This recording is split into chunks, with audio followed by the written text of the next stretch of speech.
விருதுநகர் மாவட்டம் சிவகாசி சரஸ்வதி பாளையம் அருள்மிகு ஸ்ரீ செல்வ விநாயகர் திருக்கோவில் திருப்பணிக்கு நிதியுதவி வழங்கினார் முன்னாள் அமைச்சர் சிவகாசி KT ராஜேந்திர பாலாஜி அவர்கள். ஆன்மீகத்தில் அதிக ஈடுபாடுடைய முன்னாள் அமைச்சர் சிவகாசி KT ராஜேந்திர பாலாஜி அவர்கள் ஆன்மீகம் தொடர்பான நிகழ்வுகளுக்கு தொடர்ந்து நிதியுதவி வழங்கி வருகிறார்.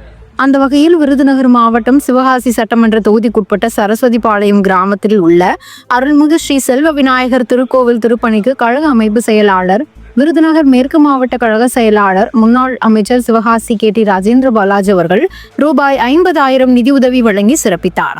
நிதியுதவியை பெற்றுக்கொண்ட திருக்கோயில் நிர்வாகிகள் விருதுநகர் மேற்கு மாவட்ட கழக செயலாளரும் முன்னாள் அமைச்சருமான சிவகாசி KT ராஜேந்திர பாலாஜி அவர்களுக்கு நன்றி தெரிவித்தனர். மேலும் இந்நிகழ்வின் போது கழக நிர்வாகிகள் பலரும் உடன் இருந்தனர்.